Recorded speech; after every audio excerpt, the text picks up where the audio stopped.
Sir, petroleum मसनूआत में इजाफा नहीं किया गया, उसकी क्या वजह? पहले जब इमरान खान ने नहीं किया था तो कहा जाता था कि ये सियासी शायद फ़ैसला है, लेकिन रात भी नहीं हुआ फैसला। नहीं, लेकिन बात ये है कि ये फैसला जो है वो लिया जा सकता था या शायद इन फ्यूचर करना पड़े, लेकिन उसका लोगों पे और ख़ासतौर पे महंगाई जो है उसके ऊपर जो है बड़ा बुरा असर पड़ता है। तो इसलिए पहले वो एक सिस्टम जो है वो इवॉल्व किया गया है जो महंगाई को कंट्रोल करे। अब महंगाई इस तरह से भी है कि एक आदमी एक चीज़ जो है वो 100 रुपये की दे रहा है 4 बजे, 5 बजे उसका दिल करता है वो उसको 150 की और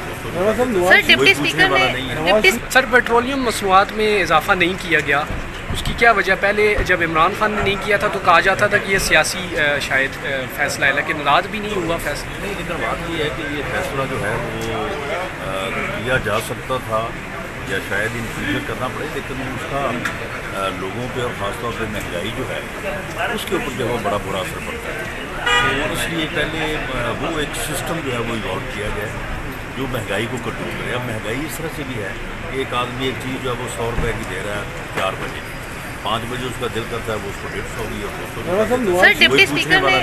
200। YouTube पर गूगली न्यूज देखने के लिए youtube.com की सर्च बार में गूगली न्यूज टीवी टाइप करें। गूगली न्यूज के पेज पर सुर्ख रंग के सब्सक्रिप्शन वाले बटन पर क्लिक करना ना भूलिए। YouTube पेज पर अपलोड होने वाली वीडियोस से बाखबर रहने के लिए बेल आइकन पर क्लिक कीजिए। आपको हर नई वीडियो के बारे में नोटिफिकेशन मौसूल हो जाएगा।